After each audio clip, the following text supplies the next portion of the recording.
Alright guys, so you're new to Bittensor, you've just heard about it. I'm here for you to dumb it down to the maximum. I'm not going to give you a developer talk or some AI jargon that's gonna bore the hell out of you. Instead, we're back on the $1 million whiteboard, and what separates your knowledge right now is this right here. For you to start heading over to websites like these and not get intimidated by subnet tables and all sorts of metrics, like on this website right here.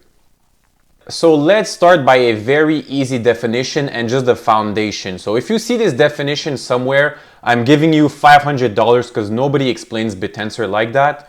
So it's basically a decentralized way of working together in a permissionless manner with optimized incentives for employees. So who are the employees? We're going to get to the bottom of this in a second. So this in a nutshell represents Bittensor as a whole. If you compare Bittensor to the traditional way of working, it's a centralized way of working via permission, because you need to ask HR, you need to ask the CEO, a boss, you need to present, a work paper, a CV or whatever. And there aren't any proper incentive mechanisms for you to actually stay in that company and climb your way up. That's why you see so much headhunters and just people quitting their jobs, searching for elsewhere. Without going into detail, you can see Bittensor as something like this, a group of people globally that don't even know each other, but connect to a common network for a common goal. We're all very familiar with this work structure. The person right here makes the most amount of money. He directs the people right here. And then you have the workhorses that are at the bottom of the food chain. They are the people that the company relies on, and they produce the most amount of output for the least amount of money. What does this create? A lot of bottlenecks. The people right here employ the path of least resistance because, they're not paid much. They're probably paid like 25 bucks an hour. So, they're just not happy. There's no competitiveness between these people right here. So they just have a low general output. They're doing something called quiet quitting, and ultimately the company is just unprofitable and it fails. Why? Because there's no proper incentive mechanisms and no competitive edge between the people that produce the most output, which are the people right here. So you can see as Bittensor reorganizing corporate structure, so we don't have the structure right here that I just showed you. It's a permissionless entry. So me personally, I mine on a few subnets right now, 93, 97. Soon I'm going to mine on subnet 23. Who did I ask? Did I ask a boss? Did I have a CV? Did I have prior experience? Did I lend out some papers to some HR staff for them to hopefully accept me? No, I did not do that. And this is something magnificent and very satisfying long term as an employee of Bittensor. Third bullet point is that Bittensor offers a daily incentive to catch. That's the simplest way for me to explain it to you. A daily incentive is a nominal number that you can catch as a miner, subnet owner, validator, or just even a staker through its Tao token. So right now, Tao is sitting on number 30 and it's $388. And this naturally incentivizes talent to come to the network and work for a common goal to produce value and ultimately get alpha tokens as rewards, which is like the monetary payouts. Bittensor offers no limitations as to what you can build, because anything worth organizing people, strategizing ideas, providing value to a sector, just monetizing something, selling something, helping people, whether it's in the AI sector, whether it's marketing, whether it's lead generations, agents, software engineers as coders. The way I see it, and the reason I wrote no limitation, is that if it's worth doing this for an idea and a project and having this type of corporate structure, you're far better to have this type of decentralized, natural, incentivized structure to produce something than this right here to not have these issues.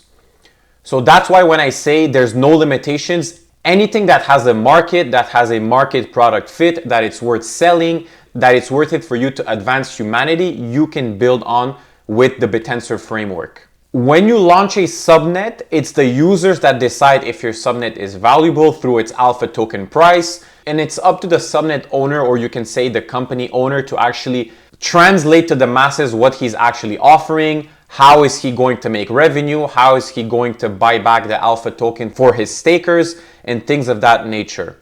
So ultimately, the more stakers, or if I could say in more simple terms, shareholders, for you new people out here that back a subnet or a company, the more it becomes useful. So I would argue that these people right here backing a subnet are the most important people because they are the ones sustaining the alpha token price, which is something you can see on this subnet table right here. On the first row, you see the prices. It's the most important metric.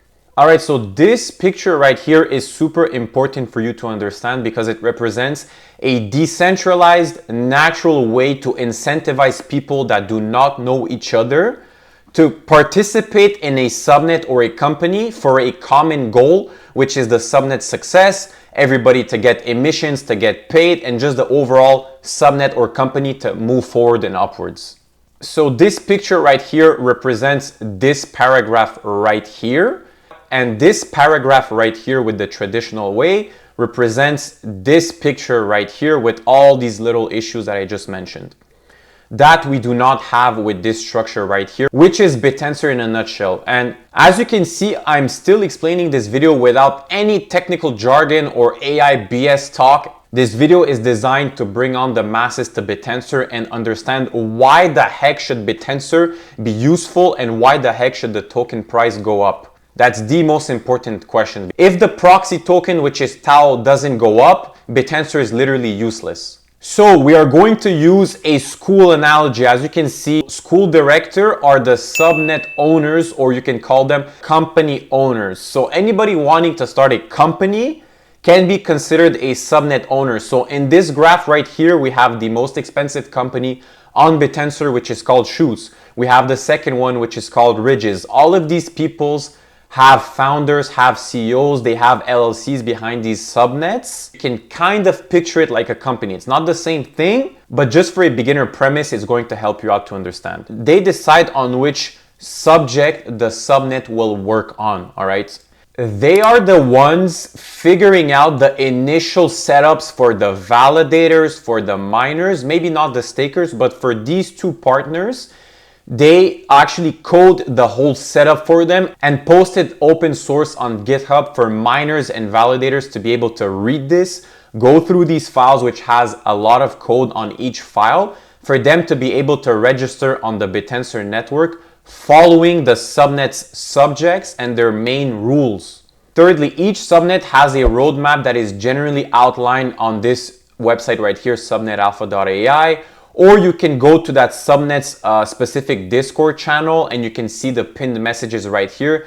There's a lot of timestamps and important things that they've done and things of that nature by the subnet owner, so you can get good information there. But in general, the subnet owner decides the roadmap and the future of their company. They are also the ones strategizing on improvements. Are miners cheating? Are validators evaluating the work properly? They are the ones that need to see where are the loopholes, where are the areas where people are trying to get emissions and alpha tokens in a fake manner without providing value to the school, which is the subnet.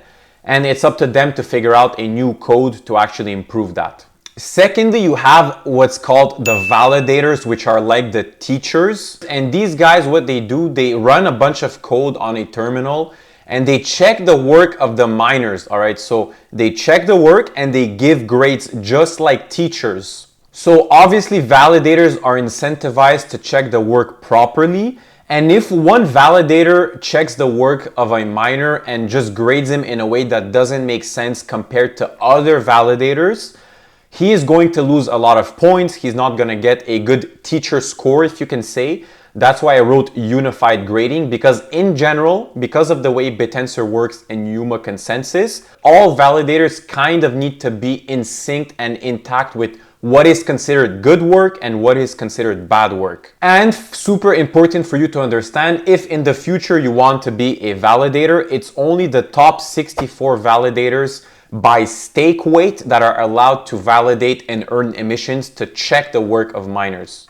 Obviously, I can't explain every little detail about Bittensor. I have a separate videos on emission where I touch upon stake weight and the top 64 validators, so go check that out. So in general, validators are the teachers, and they make sure the work is actually done correctly. Next up, a big component. This is something I am at the moment. I am considered a miner. I mine on Subnet 93, 97, and I'm aiming to mine on Subnet 23 soon. So I am considered somewhere around here a miner and a staker, because I do buy subnets and I invest in subnets. Miners are considered within the school like the students. So they get the homework, they get the papers with the little exercises that aren't filled out according to the subnet subject, all right? So a miner cannot simply decide to do random work on a subnet. You have a subject to follow. Otherwise, you're not getting paid. You're not answering the questions that the validators are asking you. So like I said, validators check the work. Miners, they do the work that is assigned by the validators on the subnet's subject. And every miner is actually de-incentivized to actually help another miner, to give hints, to give his secret sauce, to explain how much money he's making, what are his issues. Miners generally don't help each other out because there's only 256 spots available for a miner per subnet. So you cannot have 1 million miners on a subnet. They all have a spot and a rank. So the top miner, which is number 1, earns the most amount of money compared to the 256 miners. And super important, guys, the last miner, so whoever is ranked number 256 is at risk of something we called deregging. This is super important, deregging. And I'm gonna give you a little nugget. If you go on TaoStats right here and you go on any subnet and you click metagraph, so the metagraph right here, and you see the miner logo, these people with little pickaxes, they're miners. And you rank them by incentive. So the miner right here, most likely the miner 184, this is just a miner number, has the highest incentive for that subnet. And if you scroll down to the bottom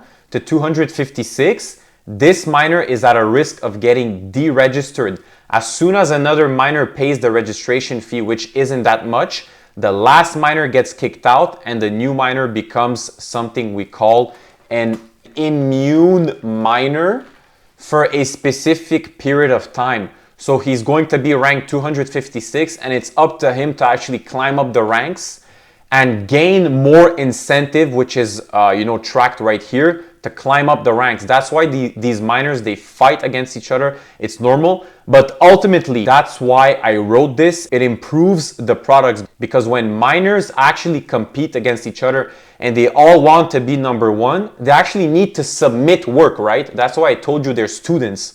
They need to submit work that the validators give them. And this ultimate submitted work actually improves the subnet's product.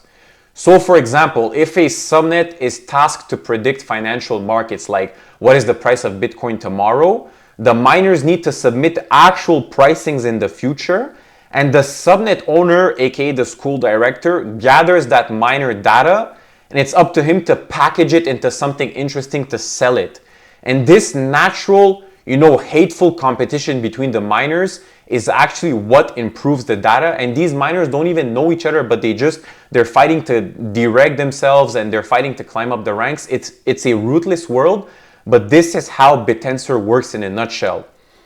And these miners, they submit work in the form of data for subnet owners for them to, do interesting stuff with that and package it up and sell it. Lastly, you have the stakers. So this is the easiest way to participate in the Bittensor ecosystem. If you're a newcomer to Bittensor, you're probably going to sit here for at least 6 months if you're not technical. So the stakers, I see them as parents. They go to the parent school teacher meetings. They see the subnet owners. They read the discussions in the Discord right here. They see what's up. Does the subnet have any future? Is the subnet director or the school director or the subnet owner a weirdo? Is he actually shipping useful products? Is he making revenue? Does he have clients?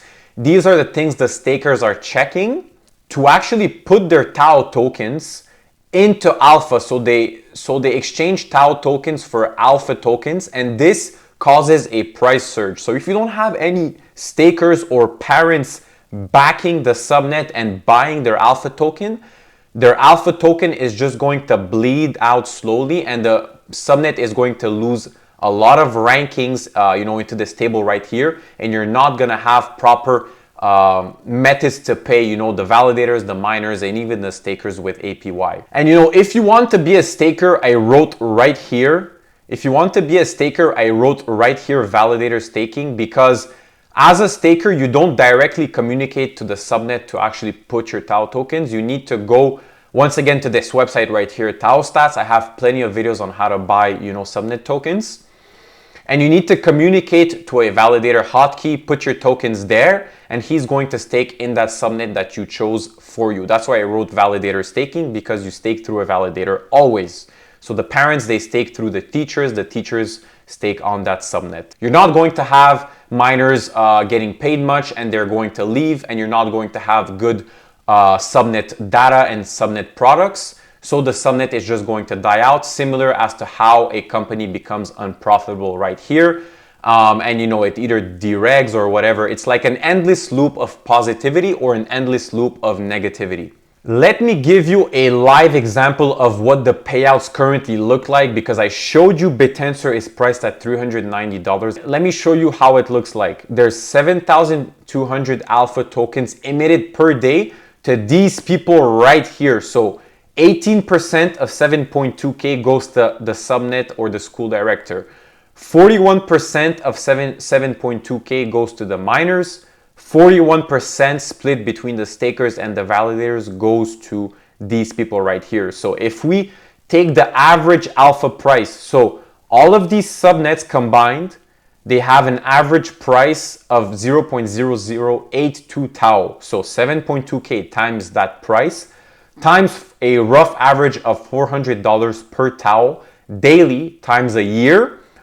The Bittensor network in general, or Yuma consensus, which is like the government or the school incentivizers to launch a school, pays out approximately $9 million per year to anybody wanting to start a school. So anybody wanting to start a subnet or a school or whatever you want to call it, you have a $9 million per year prize pool. So you need to understand, if Tao doubles tomorrow, this prize pool becomes 18 million or whatever, 9 times 2, 18 million. If Tao 10x's, the Bittensor network will have an $86 million prize pool to attract talent, to attract AI researchers, to attract marketers, to attract people strategizing, what can I build on this decentralized network of miners, validators, and subnet owners to start deploying, building, selling, marketing, whatever the case is. So like I said, more cash equals more talent, more AI researchers. My dream would be people from, big tech. That's why I wrote big tech right here, to actually start looking at Bittensor as the price pool goes, higher and higher. So in my opinion, Bittensor is going to be worth in the thousands in the near future. So this price pool could reach in the hundreds of millions of dollars much quicker. It's going to attract a lot of eyeballs that start interesting subnets. And to give you a perspective, I saw that on Next. This is not fake news or something, but so Subnet 62 has a very specific way of building the best AI software agent that codes for you. And the incentive mechanism, they made it a winner takes all. So you have 256 miners competing to build the best software agent daily. And there's one geek or one nerd that coded an AI agent that won the most amount of tasks. So he got the whole prize pool for only 3 days. And he earned $221,000 in 3 days because of the incentive bags and just the emissions Ridges was offering. So in 3 days, he made more money than an open AI developer, AI researcher, or whatever. I saw that on X, which was literally insane. And that's how we can snatch, AI researchers and developers from, big tech and bring them on to Bittensor. Some price talk and some jargon. So right now in this blue arrow right here on the bottom, this was around October 2023 when we had the subnet narrative. So I think it was the Bittensor founders, they first initialized or just conceptualized the idea of what subnets were, because back here there weren't any subnets. And as soon as the news popped that subnets exist and it's a thing and anybody can build anything on Bittensor, boom! Bittensor had a 700% run. And right now, obviously, we have the hands exchanging, the newcomers, the latecomers, that people that made a 10x, but they don't believe. They're exchanging their money and, you know, we're just fighting into a range right here, but we're in the middle of the range. And I definitely see with the halving coming up in like a month and a half, like a price action that looks something like this is definitely something foreseeable in my opinion. So I'm super excited for what's to come in Bittensor. So as a beginner, this is another picture to help you understand Bittensor as a nutshell. Tao token, which is the logo right here, is the proxy investment to all these different types of subnets. So remove stock A, stock B, stock C, stock D, stock E, and add subnet 1, 2, 3, 4, 5, up to 128 different subnets at the moment. And there's talks that there's going to be more than 1,000 subnets on Bittensor in the future. So imagine 1,000 different companies fighting for emissions. So you can see this as an ETF. So the ETF, which is the proxy, is like Tao, and every stock in that ETF, you could see it as, you know, a subnet, and Tao is the proxy. So the higher the Tao is, most likely the better the subnets are doing. And as a staker, you can either invest in subnets, which each have their own Tao token tied to alpha price. So each subnet has its alpha price priced in Tao. Or you can sit in Tao if you do not want risk. And there's not a lot of APY if you sit in Tao. Currently, it's around 6%. So you're just going to make around 7% per year compounded if you're just sitting on subnet 0 and you're going to earn Tao tokens. But if you stake on subnets, you're going to earn alpha tokens. And if you want to sell them, you would have to sell them to convert them to Tao. So there's no real way to access alpha tokens without you having Tao. So you directly see the demand that comes to Tao if you want to buy solely subnet tokens. So everything is intertwined. So this is a simple chart you can look at a few times to get the understanding of the ecosystem. Now, super crucial, I just explained you that every subnet has his own alpha token tied to Tao. And this, in a nutshell, is how it's actually separated. So there's Tao in a liquidity pool paired with alpha. And this is a live example of what's going on into Subnet 64 shoots his liquidity pool. Everything is on chain on TaoStats. You can see all the metrics. But right now there's $60 million of Tao into that pool, and $60 million, which is represented by almost 2 million shoots his alpha tokens. And the liquidity pool automatically balances everything 50-50. There's an automated market maker, which is called an AMM, that balances the prices, keeps everything 50-50. And the higher the number here, this is something you would need to research for yourself. The higher the liquidity number, the more liquid a subnet is, the more higher amounts you can sell without crashing the price. Same goes for it when it's lower. And yeah, here once again, you need Tao tokens to access alpha tokens. Otherwise, you cannot enter the subnet ecosystem. So you first need to convert your stablecoins into Tao. Head on over to TaoStats and buy whatever subnet tokens you like. Let me give you another example of a few subnets and what they're doing. So Subnet 64 shoots, which is the largest subnet, I'm literally using for my Discord. I have a private Discord, all sorts of things that are powered by Shoots' LLM models. I'm currently using a model called Kimi K2, which is like 90% cheaper than ChatGPT's API. You can have like automations with image generations, you can have video generations. So this is a fully functioning subnet that has around over 500,000 users, and it's all powered by the Bittensor miners. They run expensive ass machines at home and they answer people's questions, whether it's through an API, whether it's from a chatbot on a website, whether it's self-integrated on their own website.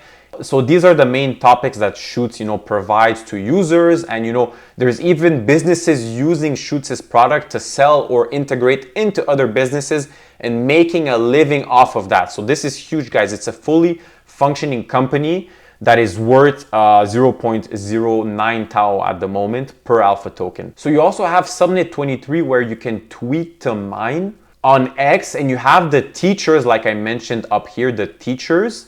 They're going to score your work on clarity, originality, relevance. You know, as the traction and the engagement ramps up on your post, this is simply insane. So if you're tweeting for free and you're tweeting about Bittensor and you have a following, might as well learn how to register a miner and start tweeting to earn alpha tokens.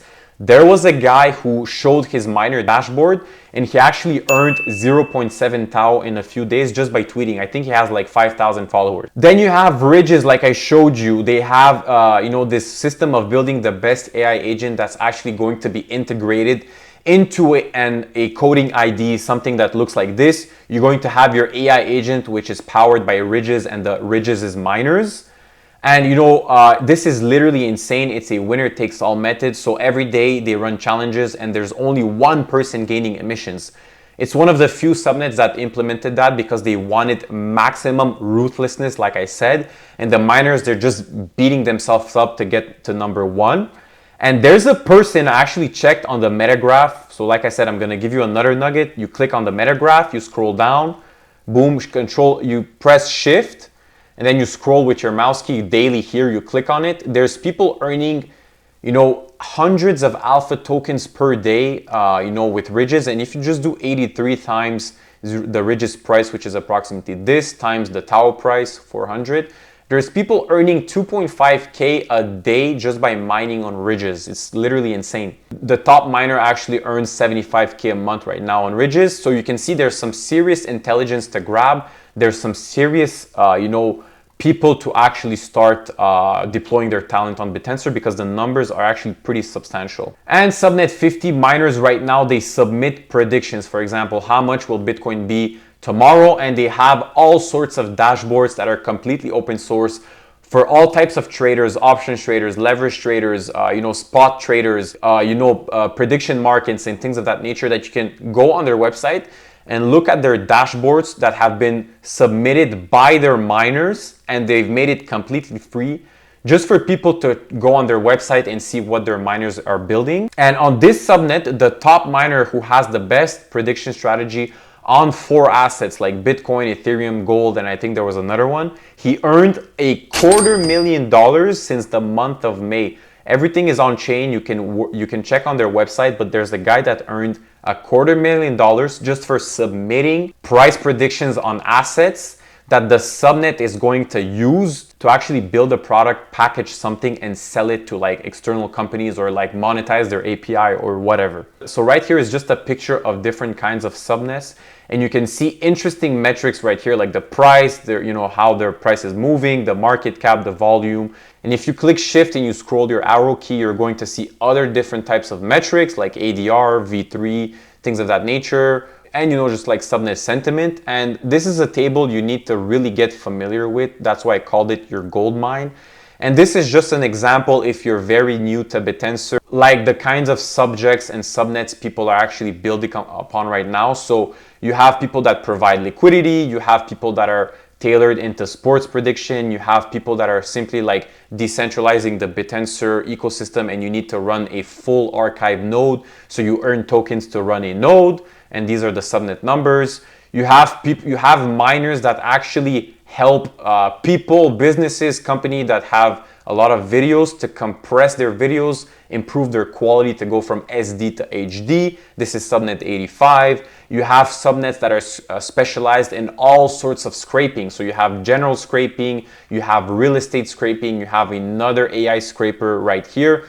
So these are all the things the CEOs, the school directors, or the subnet owners that are actually building right now. I have another dedicated video. I didn't go into detail with the emissions because I don't want this video to be 1 hour, but it's called I Finally Understood How Bittensor Tokenomics Work. I highly advise, once you understand, you know, the Bittensor ecosystem and why Bittensor is actually useful, go watch this video to understand subnet prices. What is a subnet price? Because me personally, right now, if I look at this price and I see 0.08, this is extremely expensive for me. But for a newcomer, you might think, oh, 0.08 shoots could reach 3 Tao, so I have a 100x runway. This is not how it works.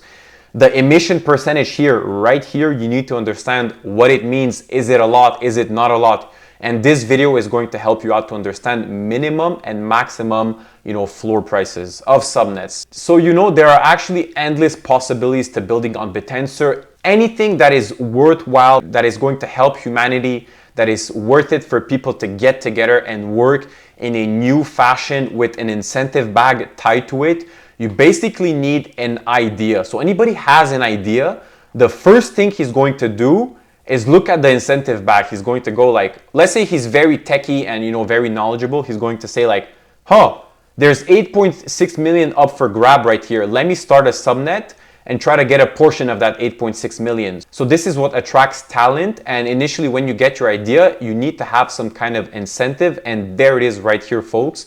8.6 million is nothing. We're at the beginnings of this. This could be easily into the hundreds of billions, if not trillions. Like I said, after that, step number 2, he's going to check the incentive pool. Then formation, he's going to hit up his buddies, form his LLC, get some outside funding if needed to start up and just build the code and just build the tech, build the idea, build the infrastructure behind that. To have his subnet sitting on Bittensor, it takes money.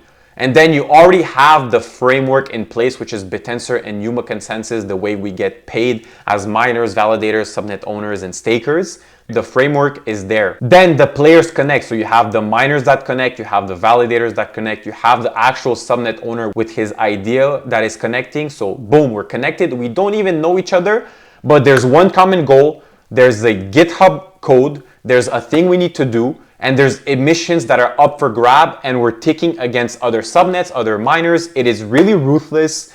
It is heartless, but it's actually beautiful at the same time. I don't know how to explain it, but as a beginner being part of Bittensor, it is literally ruthless, but it's just something so beautiful that you need to get the hang of it. And just understand that it's far superior from centralized processes. And then at the end, at the very, very end, it is so ruthless that whatever you build as a subnet, whatever idea, all these people, they have a dream in mind.